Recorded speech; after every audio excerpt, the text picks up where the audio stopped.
When I took over as a governor, Zamfara State was in a mess in every aspect of life, be it security at the highest level, education at the bottom, healthcare at the bottom, human development capacity almost non-existent. And it's one reason why I had to declare state of emergency in education as well as health care.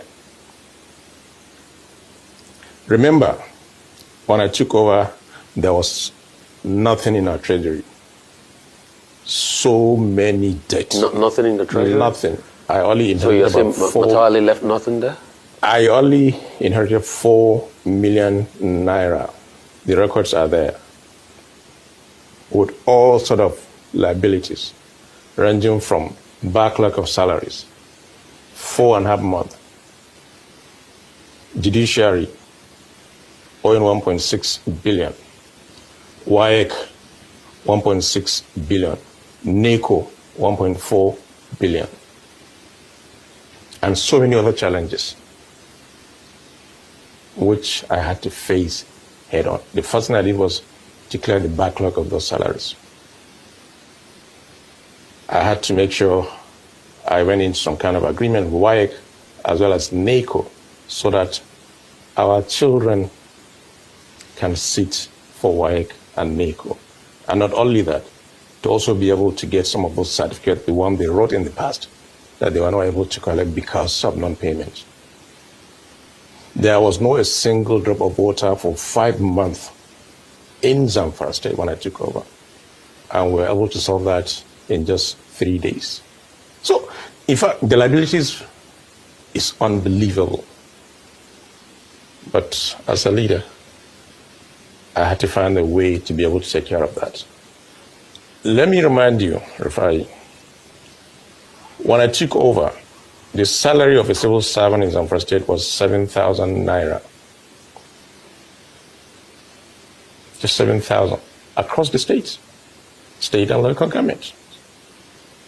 I had to quickly do what I had to do to jack it up to then the minimum wage of 30,000 naira.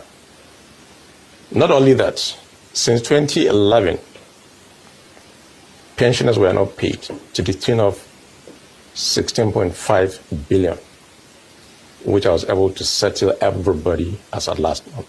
That has been cleared. Every civil servant from 2011 pension was cleared.